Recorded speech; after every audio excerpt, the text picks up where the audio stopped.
Vendredi 15 octobre 2010, nous sommes dans la forêt de Marly, à une dizaine de kilomètres à l'ouest de Paris. Il est 11 heures. En cette froide matinée d'automne, les ramasseurs de champignons sont à la cueillette lorsque l'un d'eux va faire une terrible découverte. Un ramasseur de champignons va avoir l'attention attirée par une forme en bordure de la route forestière, un tas de branchages, de feuilles de lierre, mais l'espèce d'amas de végétation. Donc il va s'approcher de ce tas de lierre et il va avoir une paire de bottes. Il aperçoit les chaussures de la victime et puis sa tête. Il ne faut pas avoir fait police technique et scientifique pour se rendre compte que c'est un corps ici qui est dissimulé sous ces branchages et sous ce lierre. Aussitôt, le ramasseur de champignons prévient les secours. Et d'emblée, les gendarmes vont mettre un nom sur le corps de la victime. Les gendarmes font immédiatement le rapprochement avec une disparition, entre guillemets, inquiétante, qui leur a été signalée quelques heures plus tôt. Il s'agit d'une femme qui s'appelle Nathalie Villarmet.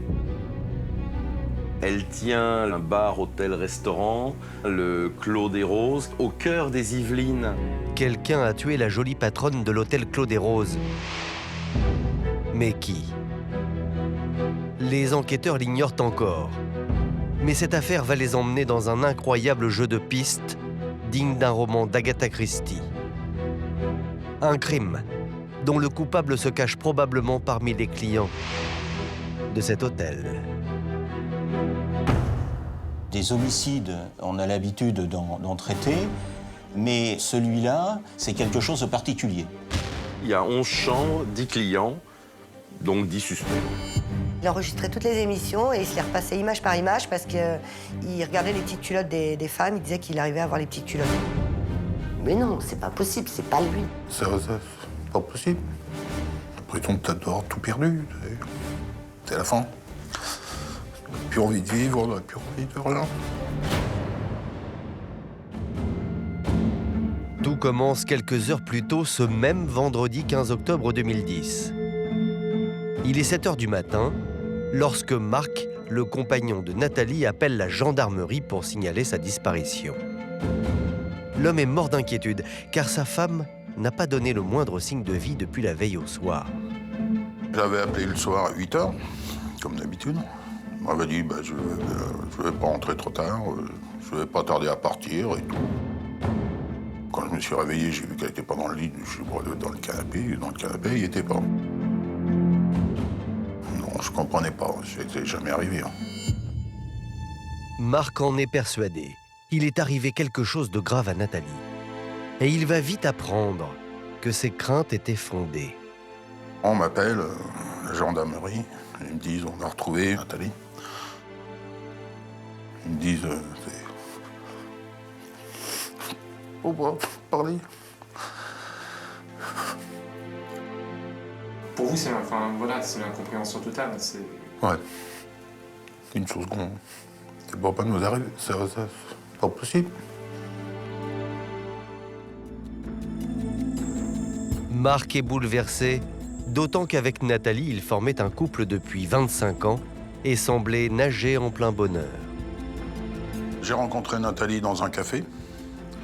Elle était serveuse. Un soir, je l'ai raccompagnée. C'est quelqu'un qui recherchait vraiment à refaire sa vie, avoir des enfants. C'était son but, voilà. Donc je l'ai pris au mot, j'ai dit, si tu veux vraiment refaire ta vie et tout, moi je suis prêt qu'on se mette ensemble. Ça a été le coup de foudre tous les deux. De toute façon, il l'a dit, le jour où il l'a rencontrée, ce sera la mère de mes enfants, ce sera ma femme. Marc était éperdument amoureux de cette jolie fille aux yeux bleus électriques. Nathalie Villarmet, quand on regarde des photos d'elle, c'est vrai qu'elle attire le regard. Une belle femme, elle est plutôt mince, elle a les yeux bleus intenses. Elle est belle naturellement et elle est gracieuse. Bien sûr, on se retournait sur elle, bien sûr. Je dis pas que j'ai été jaloux, mais bon, je surveille. De leur union naissent Eddie en 1988, puis 2 ans plus tard, Anthony. On était vraiment un couple heureux, c'était... Je sais pas comment expliquer ça. Le père de famille est anéanti, sa peine incommensurable. Et c'est loin d'être le seul choc. Car les enquêteurs lui apprennent que Nathalie est morte dans d'abominables circonstances. Il semble que Nathalie Villermé ait été victime d'un début de strangulation, probablement avec l'écharpe qu'elle avait d'ailleurs autour du cou. Le médecin légiste indique également des coups reçus à l'arrière du crâne. Plusieurs coups frappés fort derrière la tête. Les premiers sentiments, c'est que cette personne a été battue à mort. Et ce n'est pas tout. Avant de mourir, Nathalie Villermé aurait subi un véritable calvaire. Ils vont constater qu'elle est sur le ventre, que ses mains sont attachées dans son dos et elles sont attachées par une ceinture. Et comme elle n'a pas de ceinture à son pantalon, ils en déduisent que c'est sa ceinture. Les enquêteurs découvrent également que le corps de Nathalie a certainement été transporté. On n'a pas retrouvé de sang. Le sang, on le trouve bien sûr au niveau du corps, mais à proximité, eh bien, on n'en a pas. Nous sommes certainement sur un crime qui n'a pas été forcément commis sur place. Cette femme a trouvé la mort ailleurs et son corps a ensuite été déposé là et camouflé de la sorte. Des homicides, on a l'habitude d'en traiter, mais celui-là, avec une personne qui porte des traces de coups, les mains attachées dans le dos, dans une forêt, c'est quelque chose de particulier. Une enquête est ouverte pour meurtre. Elle est confiée à la section de recherche de Versailles. Alors, que s'est-il passé? Les gendarmes ont déjà leur petite idée sur la question. Car selon Marc, le compagnon de Nathalie, le soir du drame, elle n'a pas quitté son hôtel les mains vides. Quand elle partait, on emmenait la caisse, bien sûr, avec elle. On emmenait à la maison. Il y a des fois, elle pouvait avoir 2 000 à 3 000 euros. Or, sur la scène de crime, les enquêteurs ne retrouvent rien. On ne retrouve pas son sac à main, on ne retrouve pas ses clés et on ne retrouve pas sa voiture non plus. L'argent de la caisse a disparu. Nathalie a-t-elle été victime d'un crime crapuleux? C'est ce que vont penser les gendarmes quand ils vont retrouver la voiture de la victime. Ce véhicule utilitaire blanc va être retrouvé environ à 7 km du lieu de découverte du corps. Quand on est informé de cette découverte, on procède à des investigations à l'intérieur même du véhicule. La recette a disparu. Le ou les meurtriers sont partis en emportant tout. L'hypothèse est d'autant plus crédible que Nathalie Villermé était la gérante d'un hôtel-bar-restaurant un peu particulier. Au Mesnil-le-Roi, depuis 5 ans, le Clos des Roses était devenu un lieu incontournable. C'est le seul établissement de la ville, c'est une petite bourgade de 6 000 habitants. C'est vraiment quelque chose de quartier, une ambiance de petits, on va dire, de bar de campagne. C'est assez sympathique parce qu'en fait, c'est familial. C'est tenu par elle, par ses enfants. C'est en 2005 que Marc et Nathalie ont le coup de cœur pour ce petit établissement atypique situé en banlieue parisienne. Quand vous regardez de l'extérieur, ça fait comme un chalet. Ça m'a plu. Et puis c'était une grosse affaire. Je pensais que, je sais pas, ça me plaisait. Et Nathalie, ça lui plaisait aussi. C'est quand même son bébé, c'est elle qui l'a monté. Cette vidéo tournée par un client quelque temps avant la mort de Nathalie en témoigne. Derrière son comptoir, elle semblait heureuse et inspirait une ambiance joyeuse et amicale. Il y avait une vie qu'elle insufflait. C'était une lumière, voilà, un petit soleil dans son Clos des Roses. Elle aimait le contact avec les clients, discuter, rigoler. Elle aimait s'amuser, faire des petites belotes, jouer aux fléchettes. Il y avait une bonne ambiance. Il y avait des personnes âgées, des couples, mais vraiment d'un certain âge. Alors, comment imaginer qu'un tel drame allait se profiler? Rien ne pouvait le laisser présager. Rien, ou presque. Car si, côté bar, la clientèle paraît au-dessus de tout soupçon, du côté de l'hôtel, c'est une toute autre histoire.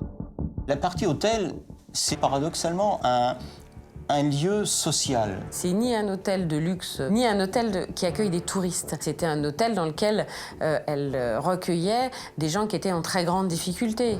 Il a des clients qui sont en fait, pour certains, envoyés par la DAS ou envoyés par des services sociaux. C'était des gens qui recherchaient soit des appartements ou qui avaient des gros problèmes d'argent. Et elle était là pour les écouter et les aider. Les enquêteurs se demandent si Nathalie n'aurait pas été victime de son bon cœur. Le meurtrier se trouve peut-être dans l'une des chambres du Clos des Roses. N'oublions pas que la recette a disparu, donc pas besoin d'être grand clair pour imaginer que le meurtrier est un client de l'hôtel. Cet hôtel, c'est l'élément central. Il y a 10 clients, donc 10 suspects. Le lendemain de la découverte du corps, les gendarmes investissent l'hôtel de Nathalie pour interroger les 10 suspects. Et pour l'instant, ils n'ont qu'une seule certitude. Une seule. On sait qu'à 20h30, on est au Clos des Roses. Nathalie Villarmet appelle Marc pour lui dire qu'elle va le rejoindre. Elle lui a dit le jeudi soir, je termine ce que j'ai à faire et je rentre.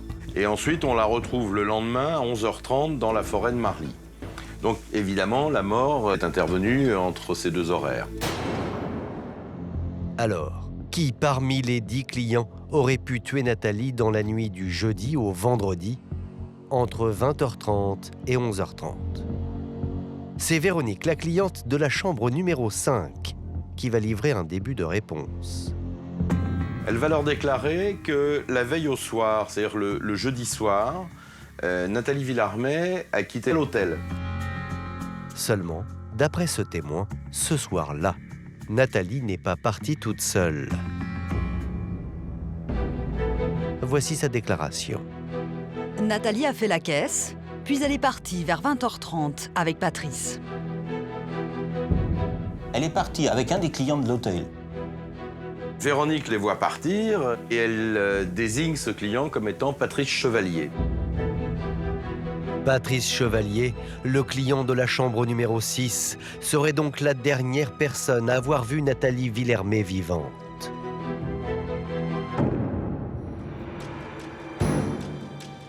Les enquêteurs décident immédiatement de l'entendre. Et face aux gendarmes, ce divorcé, père de 2 garçons, apparaît comme quelqu'un qui n'a pas du tout le profil du meurtrier. Bien au contraire. C'est un type qui a 47 ans, qui est un espèce de touche-à-tout sur un plan professionnel. Il a été tantôt imprimeur, tantôt agent immobilier, tantôt chauffeur-livreur. Il a eu sa vie un peu fracassée par un accident de voiture qui l'a rendu hémiplégique, en tout cas pour un temps, après une 30aine de jours de coma. Il s'est pris un mur de pleine face, qu'il aurait pu mourir. Il a mis des années à se remettre de son accident. Il a été en centre pendant des mois pour réapprendre à parler. Et depuis, il a du mal à remettre le pied à l'étrier. Patrice Chevalier nie avec force toute implication dans la mort de Nathalie Villarmet. D'ailleurs, il a un alibi. Il nous dit qu'il est parti avec Nathalie Villarmet en voiture vers 20h30, 21h. Il a une maîtresse à Poissy, et puis il va expliquer aux enquêteurs que, effectivement, ce soir-là, il avait demandé à Nathalie de le déposer à Poissy. Elle a accepté, elle l'a emmené jusqu'à Poissy. Il lui a fait signe au revoir, elle a fait demi-tour et elle est repartie sur cette route. Élise, sa maîtresse, s'est entendue par les gendarmes et elle confirme qu'elle a bien passé la nuit avec Patrice Chevalier. Et Patrice Chevalier de raconter aux enquêteurs qu'il n'a surtout aucune raison de tuer celle qui lui a sauvé la vie. Voici ce qu'il déclare. Nathalie, je la considère comme une amie. Elle est dans mon cœur. Elle compte beaucoup pour moi. C'est une personne pour qui je donnerai ma vie. Ce n'est pas moi qui l'ai tuée.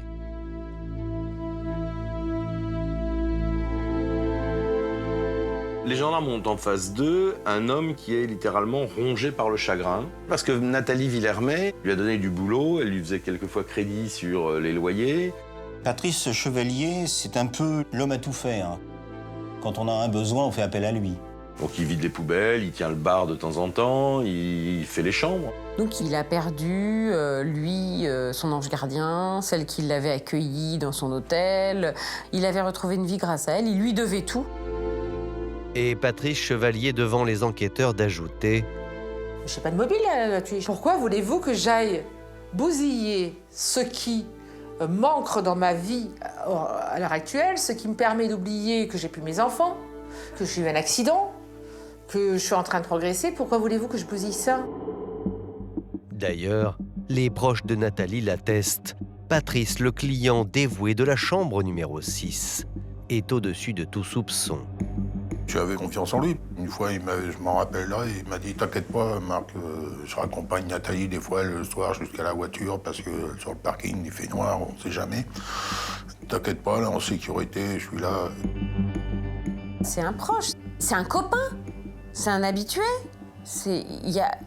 Personne ne le soupçonne. Le matin de la disparition de Nathalie, Patrice se trouvait même aux côtés de Marc, à remuer ciel et terre pour la retrouver. On a cherché dans les bois, partout. On a fait tout Ménil-le-Roi, tous les alentours. On cherchait sa voiture après. Je dis, sa voiture, elle est bien quelque part. À cet instant, rien ne permet de mettre en cause Patrice Chevalier. D'autant que l'homme va orienter les enquêteurs vers une autre piste, très alléchante celle-là. Et c'est un autre client de l'hôtel.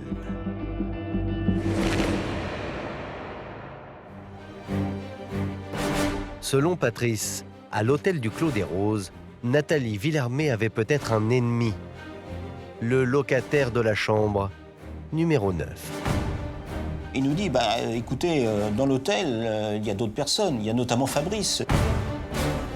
Fabrice, qui est un des plus anciens clients de l'hôtel, si ce n'est le plus ancien, qui est là depuis 2002-2003. Ce Fabrice en question, locataire de la chambre 9, est en disgrâce avec Nathalie. En tout cas, ils sont un peu en embrouille tous les deux. La gérante avait même confié à son compagnon avoir des relations très tendues avec ce résident. Elle m'avait dit que quand il buvait, il parlait mal, c'est quelqu'un plus ou moins violent. Déjà, Nathalie avait eu 2-3 problèmes avec lui, et elle l'a même giflé une fois, un soir qu'il avait mal parlé à sa serveuse. Nathalie Villarmé a été jusqu'à le gifler.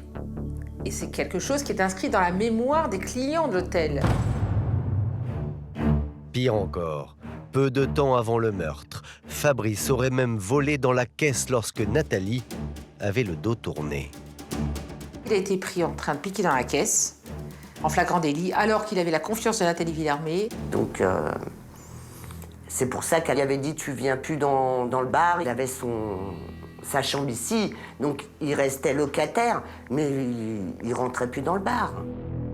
Et donc, peut-être que ça a nourri une rancœur suffisante pour entraîner ce qui s'est passé. Fabrice aurait-il récidivé le soir du crime? Le vol aurait-il mal tourné? Pour les gendarmes, il est urgent de l'interroger. Dans les bureaux de la section de recherche, le suspect avoue qu'il a du mal à joindre les deux bouts. Mais il dément être l'auteur du crime de Nathalie. Il hurle aussi fort que possible qu'il n'a rien à voir dans tout ça. Il dit même d'ailleurs que le vol, c'est une rumeur, mais qu'il est innocent. Et voici ce que Fabrice déclare. J'ai été accusé à tort. C'était une erreur de caisse. Je n'ai jamais volé d'argent à Nathalie. Et finalement, il va y avoir de la chance parce que la technologie va le sauver par les vérifications téléphoniques. On va s'apercevoir que le soir des faits, son téléphone n'a pas bougé de l'hôtel. Donc on va pouvoir l'écarter de l'affaire. Pour les gendarmes, force est de constater que la piste du client de la chambre numéro 9 ne tient pas. Pas plus d'ailleurs que celle des autres pensionnaires du Clos des Roses. Les enquêteurs font le tour des clients de l'hôtel. Et on ne trouve rien. De toute évidence, parmi les 10 suspects, il y a un menteur doublé d'un assassin. Mais qui est-ce? Pour l'instant, l'homme se joue des enquêteurs. Mais un nouvel élément va tout changer et mettre enfin un nom sur le meurtrier présumé.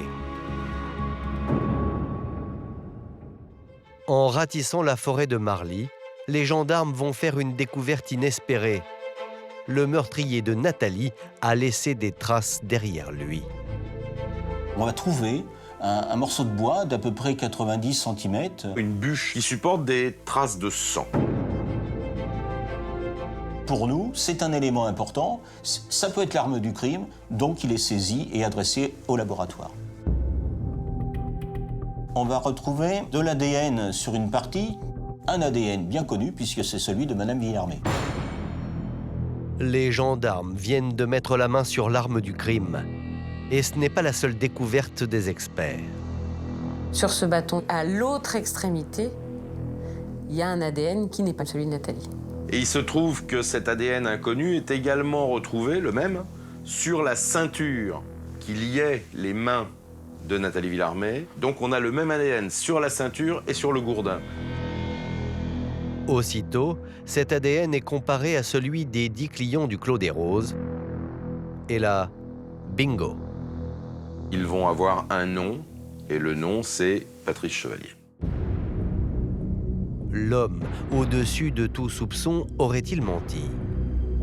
L'employé de Nathalie aurait-il tué son ange gardien? Une chose est sûre, les gendarmes sont convaincus de tenir le coupable. Là, on se dit, c'est bon, on a les traces d'ADN sur sa ceinture, c'est ce qui a servi à lui ligoter les mains de la victime dans le dos, donc il ne va pas pouvoir nier. Et pourtant, si. Sur le champ, Patrice Chevalier est placé en garde à vue. L'homme est sur le grill. Les gendarmes le confrontent à la présence de son ADN sur l'arme du crime et sur la ceinture de la victime. Seulement face aux enquêteurs, le client de la chambre numéro 6 ne se démonte pas, bien au contraire. Il a une réponse. Il a des réponses à tout. Le gourdin, c'est très simple. Alors qu'ils roulaient ensemble dans la voiture avec Nathalie Villarmé, il y a une branche qui serait coincée au niveau de l'essieu arrière du véhicule. Et il descend et il prend un bout de bois qu'il ramasse à proximité de la voiture et il va essayer de retirer ce qui semble coincer une roue. Et Nathalie lui dit, écoute, de toute façon tu le gardes, on fera du feu dans la cheminée, à l'hôtel. Il a précieusement laissé ce morceau de bois à disposition de Nathalie. Après ce qui se passe, il ne sait pas. Lui va dire si quelqu'un a utilisé le morceau. En tout cas, c'est pas moi. L'explication est pour le moins tirée par les cheveux. Patrice Chevalier ne convainc pas les enquêteurs. Reste la ceinture de la victime. Pourquoi y avait-il son ADN? Mais là encore, l'homme a une explication qui vaut ce qu'elle vaut. Il prétend être l'amant de Nathalie. Il va venir nous expliquer qu'en réalité, il a eu une aventure avec Nathalie. Depuis quelques semaines, on se tournait autour. Elle a succombé à mes charmes. Il se présente comme un séducteur né. Comme quelqu'un qui a eu pas mal de conquêtes dans sa vie. Il est décrit par ses amis d'enfance comme étant un hyper séducteur. Il a toujours plein de nanas. Et justement, selon le Don Juan du Clos des Roses, l'après-midi du crime, il aurait eu une relation intime avec Nathalie dans l'une des chambres de l'hôtel. Le jeudi, j'ai passé la journée avec Madame Villarmé. Comment ça, vous avez passé la journée? Ben oui, nous avons repeint un appartement, une pièce. À un moment, Nathalie a fait un petit malaise. Donc je l'ai prise à bras-le-corps pour la descendre. Et je la rattrape au niveau des hanches par la ceinture. Et Patrice Chevalier de poursuivre. Nathalie est arrivée derrière moi. Elle m'a mis les mains sur les épaules et je l'ai embrassée. Il nous dit aussi que finalement, ça ne s'est pas arrêté là. À ce moment-là, il est venu se coller contre moi et on a même eu un début de relation intime, donc ça peut expliquer qu'il y ait mon ADN sur la ceinture. Patrice Chevalier n'aurait donc rien à voir dans ce meurtre. Plus surprenant, le suspect affirme que contrairement aux apparences, le couple Villermé battait de l'aile. Il décrit aux gendarmes une femme un peu abandonnée par son compagnon, par Marc, un peu délaissée. Elle était plus heureuse avec Marc et donc c'est elle qui aurait été entreprenante à son égard. Selon Patrice Chevalier, c'est Nathalie Villermé qui le provoquait. C'est elle qui prenait les devants. Elle était un peu allumeuse. Elle me disait en plaisantant quand elle ne mettait pas de culotte. Elle me plaisait, c'est vrai, mais je ne l'ai jamais draguée par principe. Pour les gendarmes, la version de Patrice Chevalier a de quoi surprendre. Et pourtant, ils ne vont pas tarder à découvrir que le suspect a peut-être dit la vérité. Puisque on décrit Nathalie comme une épouse délaissée, eh ben on va vérifier un petit peu ce que fabrique Marc. Et du coup, les gendarmes vont mettre une bretelle, une écoute téléphonique, sur la ligne de Marc, le compagnon de Nathalie. Et ce que les enquêteurs vont entendre va jeter le trouble. Tout le monde va tomber de haut. Car un mois seulement après le drame, Marc appelle une dénommée Claudine. Voici un extrait de leur conversation. Allô? Ouais, ça va. Quand est-ce que tu veux que l'on se voie? Moi, pendant 19 ans, je me suis déplacé jusqu'à Versailles. Alors maintenant, c'est à toi de te déplacer si tu veux me voir. Ok, à demain mon amour. Nous sommes surpris d'apprendre que Marc semble avoir une maîtresse. En gros, il explique à sa maîtresse que sa femme vient de décéder et que la place est vide et qu'il faut vite venir la combler. Et là, ça accrédite plutôt la thèse de Chevalier, de Patrice Chevalier, qui lui dit cette femme était une femme délaissée, donc c'était ma maîtresse. Et si c'est le cas, le coup du bâton, c'est peut-être vrai. Et puis l'ADN dans la ceinture, c'est peut-être vrai aussi. Alors, Patrice Chevalier a-t-il dit la vérité?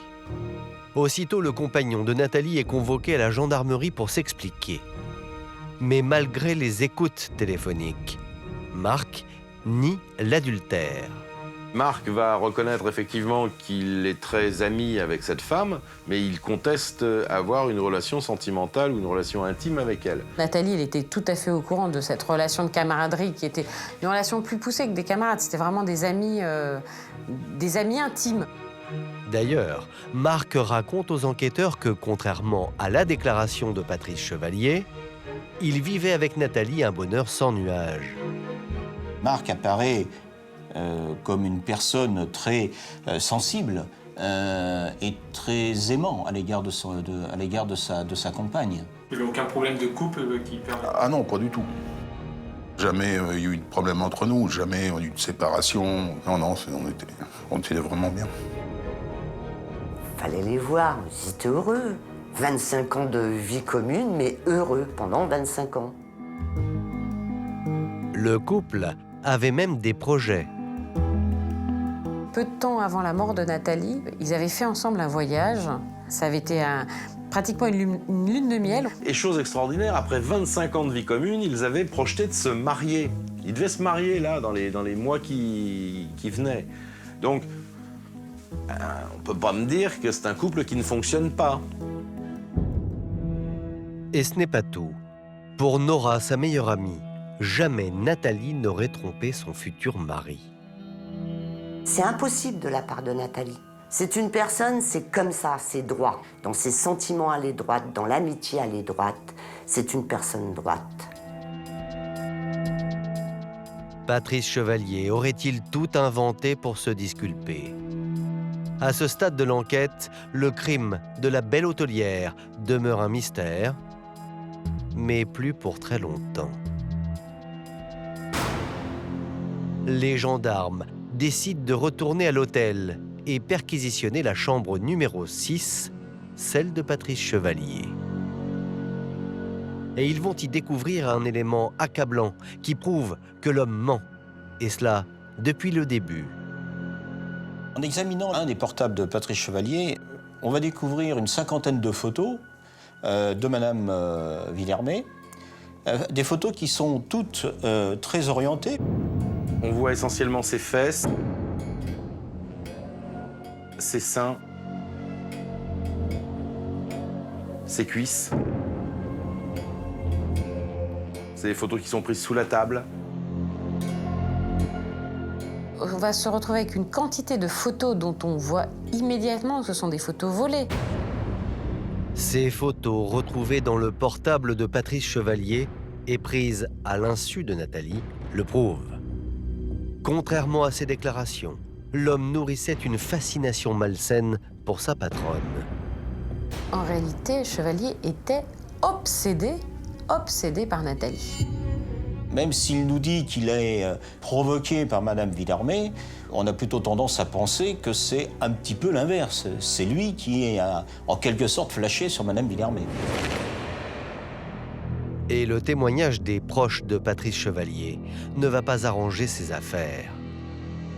Sandrine, son ex-femme par exemple, en dresse un portrait au vitriol.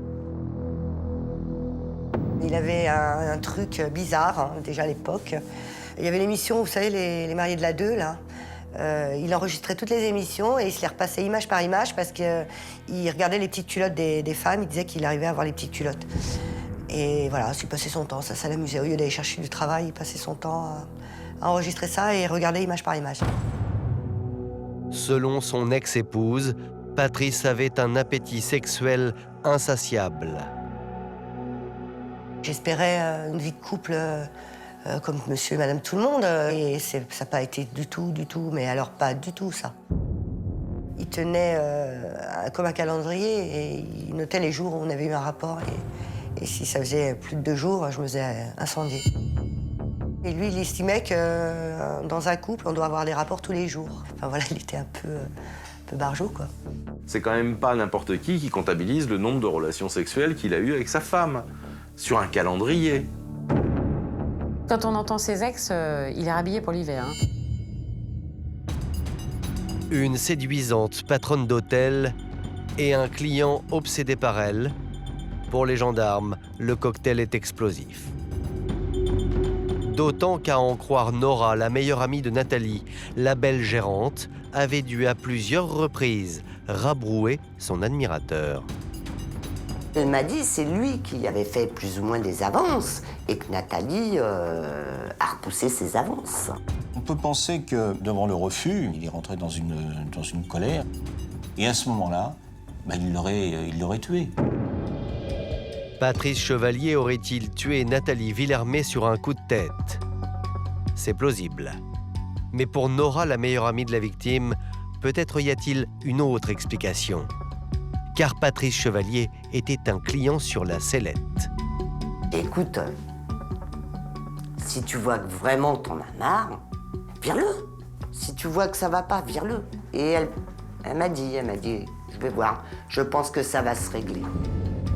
Elles s'en seraient séparées, je pense qu'elles s'en seraient séparées. Elle n'aurait pas attendu la fin de l'année. Si elle met ses menaces à exécution, lui, Patrice Chevalier, il perd tout. Il perd son logement, son boulot et en même temps son affection à l'égard de cette femme. Pour les gendarmes, cela ne fait aucun doute. L'assassin de Nathalie Villermé est le client de la chambre numéro 6. Et comme si cela ne suffisait pas, ils vont découvrir que quelqu'un a assisté au meurtre cette nuit-là. 3 semaines après la mort de Nathalie, Sandrine demande à parler à nouveau aux enquêteurs. L'ex-épouse de Patrice va leur raconter une histoire à peine croyable. L'après-midi du crime, elle a parlé à son ex-mari. Ça faisait au moins 5 ans que je l'avais pas eu au téléphone. Parce que je l'ai eu au téléphone le fameux jour. Et vers 21h30, le portable avec lequel j'avais appelé a sonné. C'est son téléphone qui a dû rappeler le dernier numéro appelé. Et c'était mon numéro. Elle a décroché. Et là, elle a eu le sentiment que c'était un appel manqué, enfin un appel involontaire. Et ce que Sandrine va entendre en décrochant, elle n'est pas prête de l'oublier. J'ai entendu des cris. J'ai entendu hurler. Au début, je pensais que c'était quelqu'un qui avait bu, mais j'entendais hurler. On entendait des cris et hurler. Comme s'il y avait eu une bagarre, en quelque sorte, à proximité de son téléphone. Avec le recul, l'ex-épouse de Patrice Chevalier en est certaine. Elle a été, malgré elle, le témoin du meurtre de Nathalie. Ce qu'on sait, c'est que Nathalie Villarmé a quitté son établissement le jeudi à 20h30 avec Patrice Chevalier. Et là, cette femme, Sandrine, entend des hurlements, des cris stridents. Il est 21h. Et là, j'ai fait le rapprochement. Et donc, je pense que les cris que j'ai entendus, c'était ceux de Nathalie. Voilà. Tout accable Patrice Chevalier. Mais il reste un problème de taille, son alibi. Souvenez-vous, le soir du crime, l'homme prétend qu'il a quitté Nathalie saine et sauve pour rejoindre Élise, sa maîtresse. Ce soir-là, il était avec une femme, Élise, entre 21h et 5h30 du matin, ce qui le sort complètement d'une quelconque hypothèse criminelle. À la section de recherche de Versailles, Patrice Chevalier et sa maîtresse sont réauditionnés.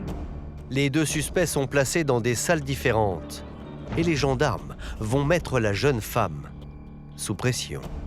Ils sentent bien qu'elle est fragile, que ça se fissure de partout, et donc ils enfoncent le clou jusqu'à ce qu'elle s'effondre.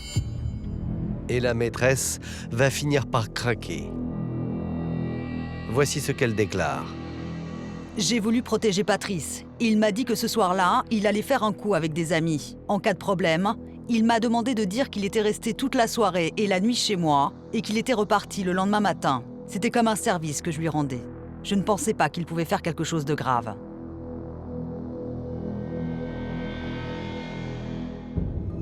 Elle va reconnaître que finalement, Patrice Chevalier lui a dit « Si les gendarmes ou les policiers viennent te voir, dis-leur qu'on a passé la nuit ensemble chez toi et que je suis parti aux alentours de 4h30, 5h. » J'ai évidemment pas imaginé, poursuit cette jeune femme, que c'était dans le cadre d'une affaire criminelle. Et donc j'ai accepté de lui servir d'alibi. Non seulement elle va assez vite s'affaler, comme ils disent, et dire « bah non, en fait, il n'était pas là », mais le pire reste à venir. Chose stupéfiante, Élise va révéler aux gendarmes que Patrice Chevalier, son amant, avait tout planifié. Voici ce qu'elle dit aux gendarmes. Quand vous a-t-il demandé de déclarer qu'il avait passé la soirée chez vous le jeudi soir? Il m'a parlé de cela le jeudi même, quand on s'est vu l'après-midi. La nouveauté dans les explications d'Élise, c'est qu'elle situe la demande effectuée par Patrice Chevalier à ce jeudi après-midi, c'est-à-dire avant la commission du crime. Ce qui revient à dire, en gros, qu'il avait prémédité ce crime. Et là, nous ne sommes plus du tout sur le même registre. Là, maintenant, on n'est plus sur du meurtre, là. On est sur de l'assassinat. Les gendarmes décident de confronter immédiatement Patrice Chevalier aux aveux de sa maîtresse. Et encore une fois, pour se disculper, l'homme va raconter une histoire rocambolesque. Il dit non, mais vous n'avez rien compris, c'est pas du tout ça.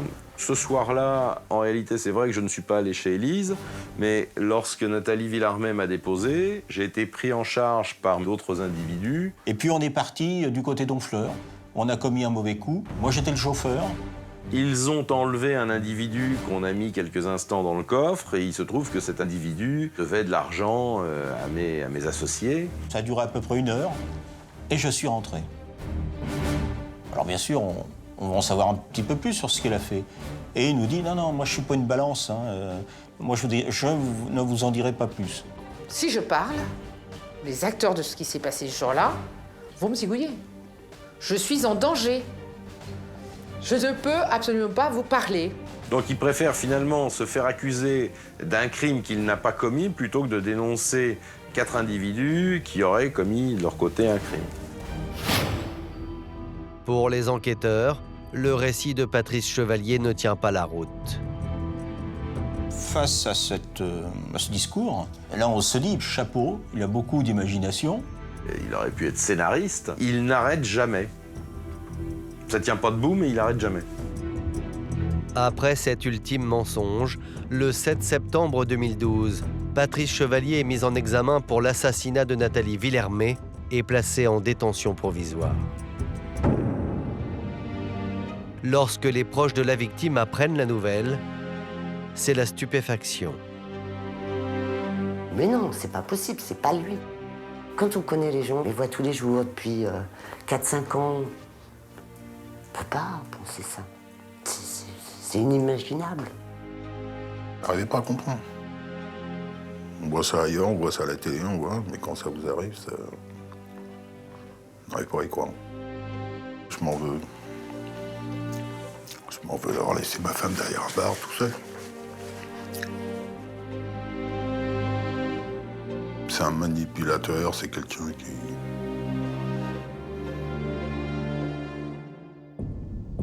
Marc ne pense pas si bien dire, car comble du cynisme, alors qu'il est incarcéré, Patrice Chevalier va même lui écrire pour lui présenter ses condoléances.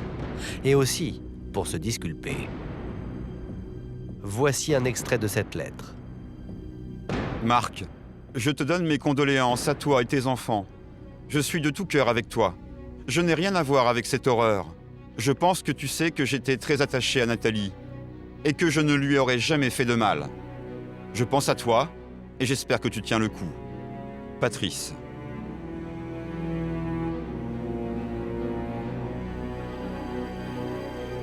Est-ce que c'est un manipulateur pervers ou bien est-ce qu'à force de mythomanie, il a fini par se convaincre qu'il était pour rien dans ce crime? Là, je crois qu'au niveau du détail sordide, je crois qu'on touche le fond. C'est machiavélique. Après 2 ans d'investigation, les gendarmes ont pu reconstituer le terrible scénario qui s'est joué le 14 octobre 2010. Ça commence à 20h30, on est au Clos des Roses. Nathalie Villermé appelle Marc pour lui dire qu'elle quitte l'établissement et qu'elle va le rejoindre. Madame Villermé prend l'argent, comme elle le fait régulièrement, de la journée, la place dans une enveloppe et elle part avec Patrice Chevalier en direction de Poissy. Nathalie Villermé l'ignore encore, mais en route, un piège mortel va bientôt se refermer sur elle. Il avait de toute façon l'intention, cette nuit-là, de passer à l'acte. Il avait l'intention, cette nuit-là, d'obtenir quelque chose de Nathalie. D'obtenir ses faveurs, d'obtenir sa caisse, d'obtenir sa vie. En tout cas, on sait que c'est sa vie qui lui a pris cette nuit-là. Qu'est-ce qui s'est véritablement passé entre ces deux-là dans la voiture? On peut imaginer qu'il lui a fait des ultimes avances. Des relations sexuelles qu'elle a refusées. Ça déclenche une dispute, probablement même une bagarre. Sortent du véhicule, elle a cette écharpe autour du cou et là, dans la bagarre, il commence à l'étrangler. Elle s'est sans doute débattue, elle a cherché à fuir. À essayer de lui faire entendre raison. C'était pas quelqu'un à se laisser faire, Nathalie. C'était vraiment pas quelqu'un à se laisser faire. Lors de cette nuit tragique, Patrice Chevalier va commettre un nombre incalculable d'erreurs. La première véritable erreur, c'est que dans la bagarre, son téléphone va se déclencher tout seul et va appeler le dernier numéro qu'il avait composé, c'est-à-dire celui de son ex-femme. Patrice Chevalier se serait alors saisi d'un bâton qui traînait sur le bas-côté. Et là, on sait qu'il l'a frappé à plusieurs reprises. Plusieurs coups frappés fort derrière la tête. L'homme aurait ensuite achevé sa victime. Les expertises auraient plutôt tendance à montrer qu'elle a pu recevoir un coup en étant debout, mais qu'après, d'autres coups ont été portés alors qu'elle était déjà peut-être à genoux. Il l'a frappée jusqu'à ce qu'elle meure. Et c'est là que le meurtrier va commettre une deuxième erreur. Il va retirer la ceinture de Madame Villarmé pour lui ligoter les mains, avec cette ceinture sur laquelle on va retrouver son ADN. On sait ensuite qu'elle a été mise dans le coffre de la voiture. Et on sait aussi qu'il emmène avec lui le bâton, très probablement au cas où elle se réveillerait, pour lui remettre encore un petit coup sur la tête. Comme l'atteste ce cliché, pris par un radar et découvert par les enquêteurs après son incarcération, Patrice Chevalier aurait ensuite entrepris de se débarrasser du cadavre au volant de la voiture de Nathalie. Une de ses erreurs, c'est d'avoir roulé un petit peu trop vite sur une route non loin du lieu des faits. Il va être flashé. Il va être flashé à 65 km/h au lieu de 50, au volant de cette voiture. Ensuite, Patrice Chevalier aurait déposé le corps sans vie de Nathalie en bordure de la forêt de Marly, avant de le camoufler. Ultime erreur de Patrice Chevalier, lorsqu'il se débarrasse du corps dans la forêt de Marly, on sait ensuite qu'il va se débarrasser de l'arme du crime qu'il va jeter à une centaine de mètres. L'assassin de Nathalie pense ainsi qu'aucun lien ne sera fait avec lui. Seulement les gendarmes vont facilement repérer le bâton ensanglanté. Dans la nuit, il n'a pas vu qu'à cet endroit, en parallèle, il y avait un petit chemin et que le bâton est tombé sur cet axe où il y a quand même pas mal de passages. Pour faire croire à un crime crapuleux, Patrice Chevalier aurait alors volé l'argent de la caisse. Après, on sait qu'il est parti se débarrasser du véhicule utilitaire de sa victime. Il l'a abandonné dans une petite ruelle et on sait ensuite qu'il est rentré à pied, qui représente 3 km, au Clos des Roses, au moment où l'établissement commençait à se réveiller. Au final, force est de constater que Patrice Chevalier est loin d'avoir commis le crime parfait.